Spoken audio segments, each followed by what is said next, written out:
Coming up, we will talk about what is now the most important stretch on the NBA calendar, plus JD Martinez dominating baseball. Let's go.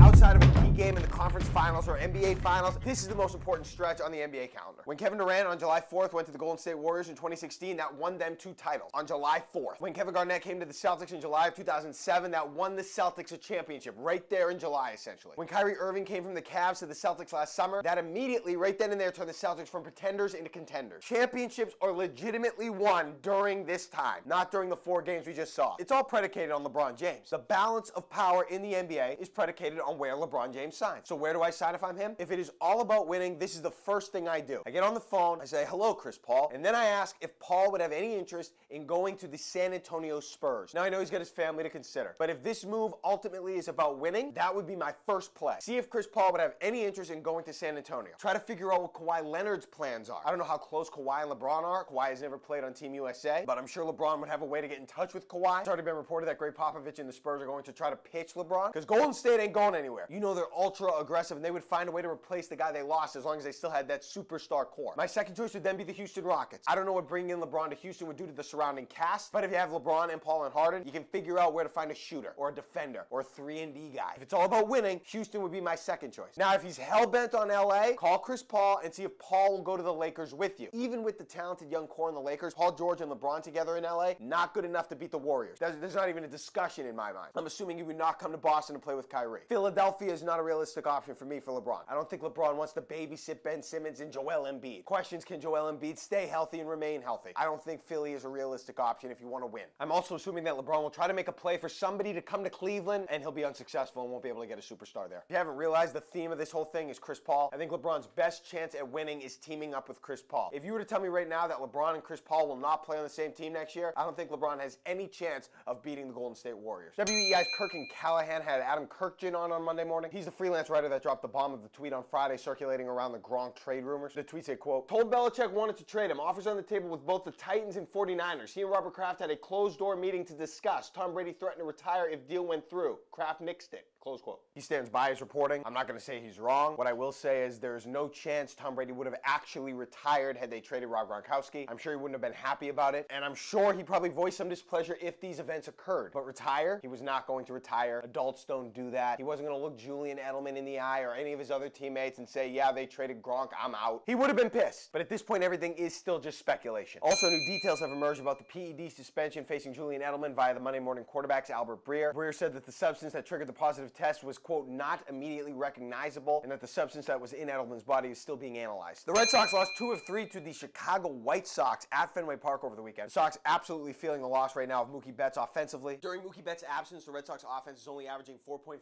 runs per game. That's almost a full run less than when Betts is in the lineup. Not JD Martinez's fault. He leads the majors in home runs with 21. I can't believe there are actually people out there that didn't like the signing. The guy hit 45 home runs last year, had over 100 RBIs. The Red Sox were starving for pop in their lineup. You don't want a guy that hit 45 home runs? All right, take your pick. Does Kyrie Irving leave Boston after the 2018-2019 season when he can become a free agent? I say absolutely not. Look, this was thrown out there by a couple of reporters just kind of theorizing what could happen. Look, if I'm Kyrie, of course I don't say and declare right now that I'm staying. You want to jack up the price, make sure you get a max contract. So I don't blame him for not committing 100% right now that he's just going to be a Celtic for life. But there's no reason to think he would leave, especially if the Celtics don't pursue LeBron James. There's no perceived tension with Danny Ainge or Brad Stevens. He appears to be a big fan of Gordon Hayward. You look at the promise that this team showed this spring without him. And the other thing is, where are you going to go? If you really want to compete for championships, where else is there to go? I mean, seriously, what other situation is right for you? You're not going to Golden State. You're not going to where LeBron is. Who else do you team up with that could give you a legitimate shot at a title? I mean, you want to go to Milwaukee and play with Giannis? You want to go